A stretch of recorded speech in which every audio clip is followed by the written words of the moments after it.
Hello para sosmeder, bagaimana? Ngopi lancar, perkacangan pun lancar? Kali ini saya akan menceritakan dua pasutri pindah rumah, namun hal yang tak terduga pun menghampiri mereka. Tanpa basa dan basi, sediakan perkacangan dan perkopian. Nah, film memperlihatkan tiga orang cleaning service. Pria ini bernama Kevin dan dua orang temannya yang sedang membersihkan darah di sebuah rumah yang baru saja terjadi pembunuhan. Berganti pada seorang wanita bernama Natalie yang bekerja sebagai patermaker. Tiba-tiba temannya menelepon dan langsung mengundang dia untuk makan bersama investor yang nantinya akan memberikan modal untuk mengembangkan bisnis perbajuannya. Kemudian, Natalie pun pergi. You have a meeting at the end of the month. 29. Oh my god! 3 p.m. Oh, gotta go. Bye.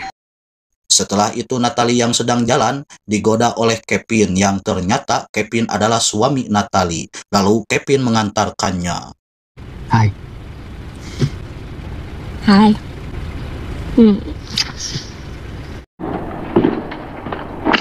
Oh, whoa. Such a jerk. Malam harinya mereka yang sedang nobar, tiba-tiba Natalie menggoda Kevin dan tiba-tiba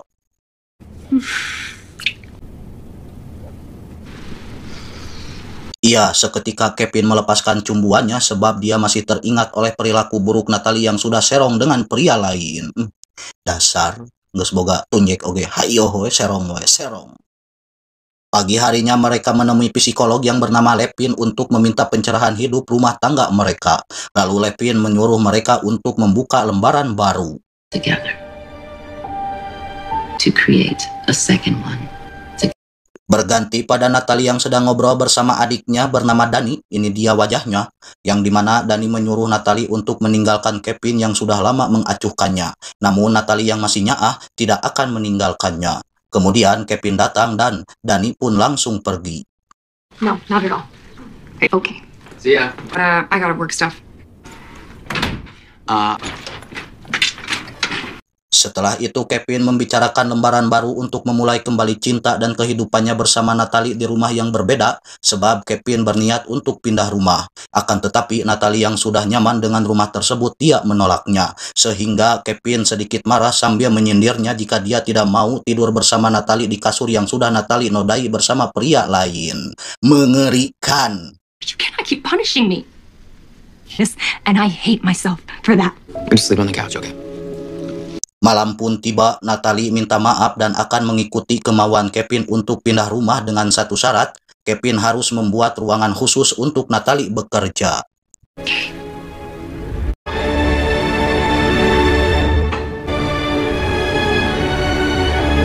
Oh, remote locks. There. Hey, what is that right there? Pagi harinya Kevin dan Natalie bertemu dengan pemilik rumah yang akan mereka beli. Namun Kevin meminta pada Claudia untuk meringankan harga rumah tersebut. Claudia pun menyetujuinya tapi dengan tambahan $20,000 lagi. News is we haven't had a prospective buyer in months. Is happy to have it off our hands. Yes. Sore harinya Natalie datang bersama Dani dan anjingnya yang bernama Odi. Lalu mereka pun menata ruangan demi ruangan. Di saat mereka sedang membereskan kamar, mereka mendengar Odi menggonggong sampai Dani menakuti Natalie. Ketika dilihat, Dead body. Both parties. Oh, that is all you.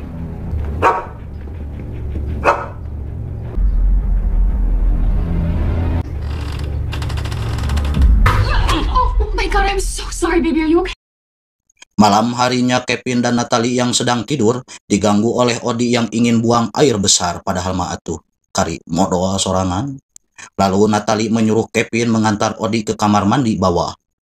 Setelah itu Kevin yang hendak pergi ke kamar lagi, tiba-tiba Odi menggonggong ketika melihat bayangan di belakang Kevin. Beda ya, naluri seekor hewan lebih tajam dibandingkan manusia. Namun Kevin yang masih ngantuk menghiraukan gonggongan Odi.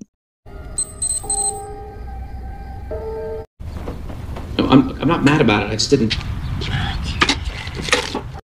Keesokannya Kevin menghubungi toko buku sambil marah-marah sebab dia menerima majalah forensik yang tidak ia pesan. Lalu Natalie yang mengorowecok meminta bantuan Kevin untuk mencari kunci ruangan kerjanya sampai Kevin pun menutup teleponnya. Swear to.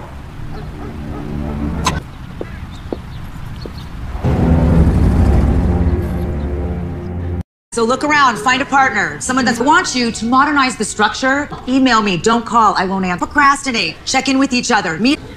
Take this seriously. Terlihat Kevin dihampiri oleh teman baru dan rekan kelompoknya di kampus yang bernama Avery.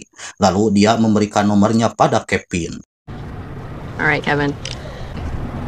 There you go. History of mankind. Okay. Berganti pada Natalie yang sedang membicarakan bisnis perbajuan dengan investor, yang dimana investor itu menyuruh Natalie untuk mengurus beberapa bisnisnya sebab dia akan pergi keluar kota untuk beberapa hari. Natalie yang senang pun dia menyetujuinya. So much. I'm going out of town next. Sore menjelang peting, terlihat Kevin memberikan kejutan pada Natalie sehingga mereka pun melakukan pengempudan. Nah. I'm proud of you, Nat. And not just because you tried. You have no idea how badly I needed that.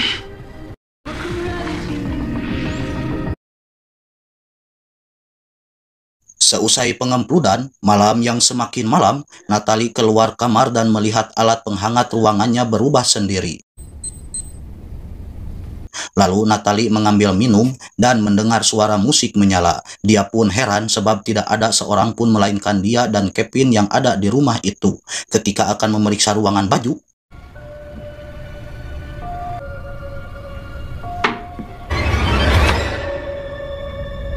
iya, tidak ada siapa-siapa. Kemudian Natalie pergi lagi ke kamar untuk ngemplud.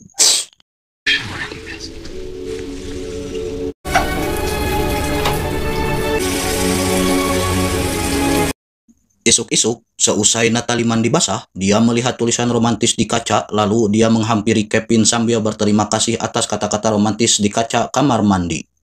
Namun Kevin yang tidak merasa menulis kata-kata tersebut, Natalie pun bingung sampai menghiraukannya. I'm ready. Okay. Kevin got it? Yeah. I'm ready. Setelah itu Natalie menghubungi Dani dan minta bantuannya untuk mengurus Odi karena ia akan pulang terlambat. Seketika dia kesal pada Odi yang mengganggunya sampai dia melemparkan bola mainan yang dibawa oleh Odi. What's so bad about a slightly painful dinner? You can bring her here. Seusai telepon beres, dia yang hendak mengambil bola mainan terkejut ketika melihat bola itu sudah ada di atas ranjangnya. Next, berganti pada Kevin yang hendak kerja menceritakan perihal majalah dan kaset forensik yang dikirim oleh seseorang ke rumahnya, sehingga dia diejek oleh rekan kerjanya sendiri. Because it doesn't matter. Because she's cute. No. Much better. Oh, it's so better. Yeah. Siangnya terlihat Natalie mendatangi konferensi perbajuan, namun dia memilih pergi lagi karena dia melihat Nick selingkuhannya yang mengadakan rapat tersebut. Akan tetapi, Nick meyakinkan Natalie jika ini bukan tentang Surabi melainkan tentang bisnis. Lalu Natalie pun pergi masuk. Fine. Sarepna terlihat Kevin sedang mengerjakan tugas bersama Avery. Bersamaan dengan itu Natalie yang lagi bobo, dia terbangun dan melihat bayangan di luar kamarnya sehingga Natalie pun pergi dan tidur di sofa. Takut jika neteh. Tak lama Kevin pun pulang dan Natalie langsung menceritakan hal aneh yang dirasakannya tadi. Namun Kevin menghiraukan ceritanya yang membuat Natalie sedikit kesal. Esoknya terlihat mereka yang masih berdebat di rumah Levin tentang masalah tadi malam, sampai Levin pun melerainya. Frustrated? I don't know. Saat di dalam mobil pun mereka masih berdebat, sehingga Kevin mengalah dan mengajak Natalie makan malam bersama mertuanya. Okay. Let's go have a shitty meal with your mom. Berganti pada Dani yang memberi makan Odi sampai ia merasakan ada hal aneh di rumah tersebut.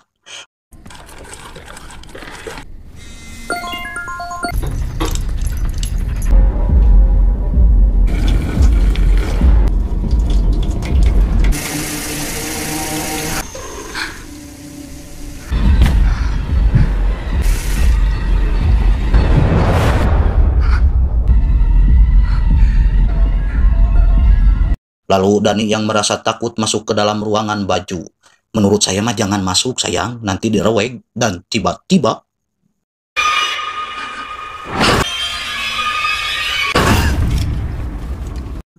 bukan direweg cek aing ge. Terlihat Kevin dan Natalie yang baru pulang memanggil Dani namun tak ada jawaban. Lalu mereka melihat Odi yang terkapar lemas di sofa. Tak lama mereka pun makan malam bersama ibu Natalie, yang dimana Natalie sedikit sensi pada ibunya sebab dia kecewa karena ibunya memilih karier dibandingkan mengurus anaknya waktu dulu. Seketika Kevin berlari dan melihat mobil miliknya dilempar bom molotov oleh seseorang yang tak ia kenal. Sebelum lanjut ke alur ceritanya lagi, jangan lupa like, comment, share, dan subrek-nya. Intro.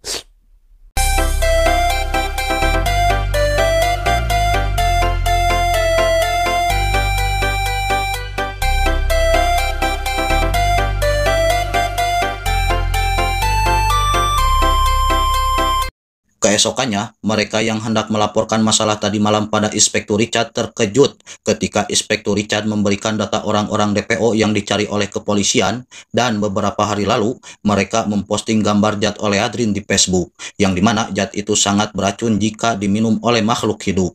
Lalu mereka mencari anggota atau member baru dengan memberikan alamat yang Natalie tinggali. Kevin yang merasa ketembelahan buntut meong, marah sambil memastikan jika dia dan istrinya tidak pernah melakukan dan mengirimkan alamat rumahnya sendiri. Kemudian Inspektur Richard memberikan kartu namanya. Jaga-jaga Kevin butuh bantuannya nanti. Setelah itu terlihat Natalie berkunjung ke rumah Claudia langsung menceritakan hal aneh di rumahnya. Lalu Claudia mulai cerita awal mula rumah itu yang dianggap angker oleh orang-orang sebab pada zaman dahulu kakak Claudia yang bernama Ijay menikahi Irin, akan tetapi istrinya berbuat serong sehingga ia tewas sampai tetangga sekitar menuduh Ijay membunuh istrinya sendiri. Dari kejadian itu, Ijay menghilang entah kemana. Kemudian Natalie yang hendak pulang dicegat oleh Robert yang meminta Natalie untuk menjual rumahnya lagi pada Robert. Namun Natalie menolak permintaannya. Think about what I said. Berganti pada Kevin yang sedang bermain bersama Odi sambil ditemani Avery. Seketika Odi terkapar dan langsung dibawa ke dokter hewan. Hey, slow down. What's wrong? Can I go get some water? Terlihat Kevin bersama Natalie, lalu Avery mengajak Natalie berkenalan sambil memberitahunya jika dia adalah rekan kampus Kevin. Tiba-tiba dokter hewan datang dan memberitahu bahwa Odi keracunan atau ada seseorang yang sengaja menyuntikkan racun ke dalam tubuhnya. Saat di rumah, Kevin sedikit cemburu bercampur marah sebab pas tadi mereka pulang, Kevin melihat kiriman bunga dari Nick. Namun Natalie menyangka tuduhan Kevin yang beranggapan Natalie masih menjalani hubungan dengan Nick. Malam semakin malam, mereka yang sedang tidur pulas terbangun saat mendengar suara ketukan dan langkah kaki. Lalu mereka mengikuti suara itu sampai dapur, akan tetapi tidak ada siapa-siapa.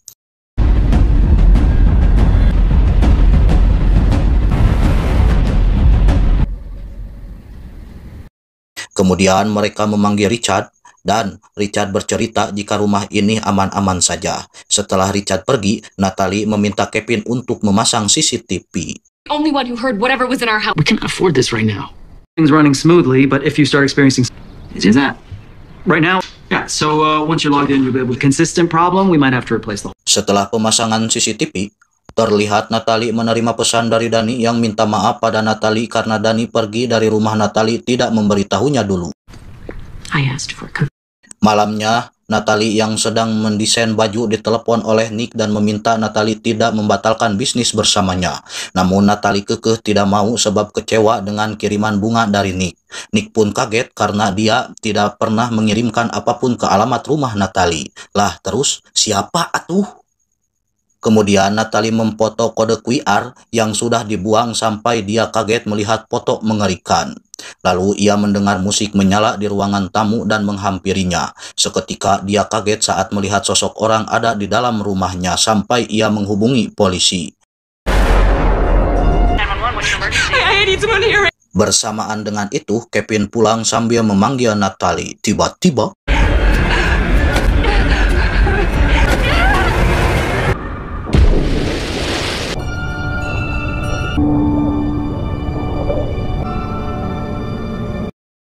esoknya Richard memperlihatkan rekaman CCTV tadi malam di rumah Kevin, yang dimana tak ada seorang pun di dalam rumah mereka. Terus, yang tadi malam atuh siapa?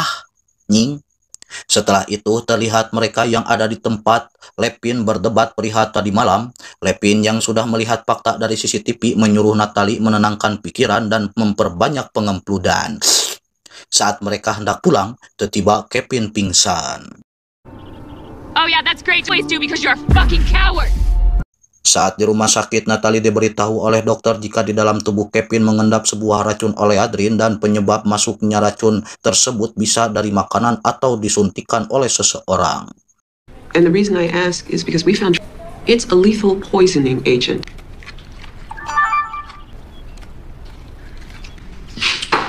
Dua minggu kemudian, Kevin yang sudah sembuh pulang ke rumahnya. Lalu mereka memulai aktivitas seperti biasanya. Plus, we're running behind. I don't want to make her. Saat malam hari, Natalie kedatangan tamu tak dikenal. Ketika menutup pintu, Beautiful woman. You're just such a. orang tersebut memaksa masuk dan ingin memperkaos Natalie, namun Natalie menusuknya dengan gunting.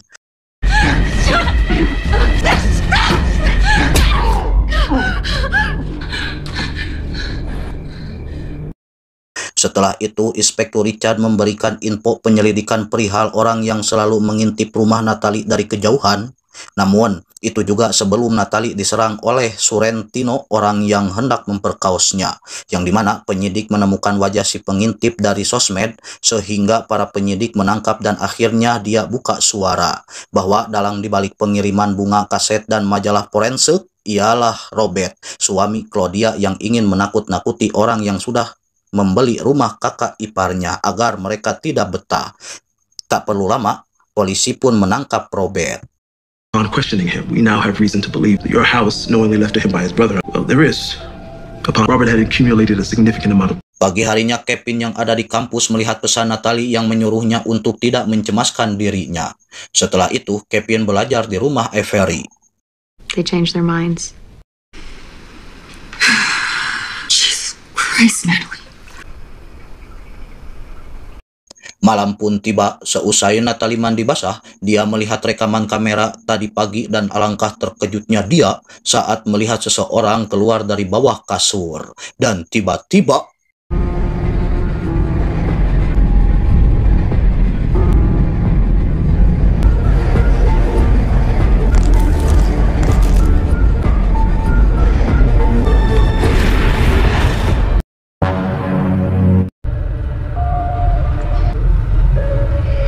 terlihat Natalie yang baru sadar jika dirinya disekap oleh Ijay, kakak Claudia yang sudah lama menghilang, dan ternyata Ijay bersembunyi di sela-sela dinding rumah itu yang sudah dimodif.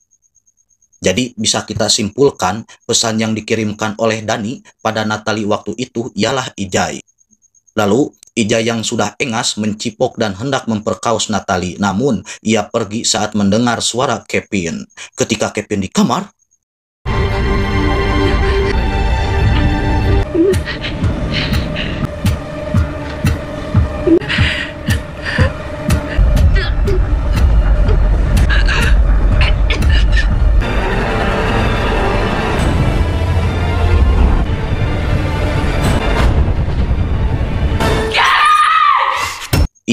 Ijay menyerangnya dan membenturkan Kevin hingga pingsan.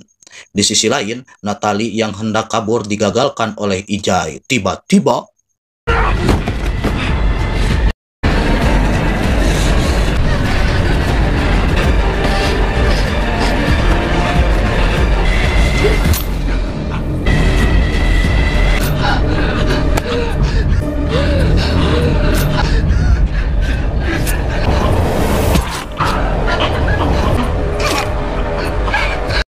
Ijay pun meninggal dan para polisi pun datang. Mother.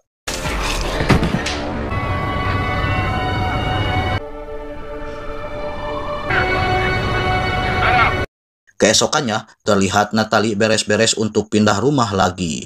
Ending yang sangat mengijaikan.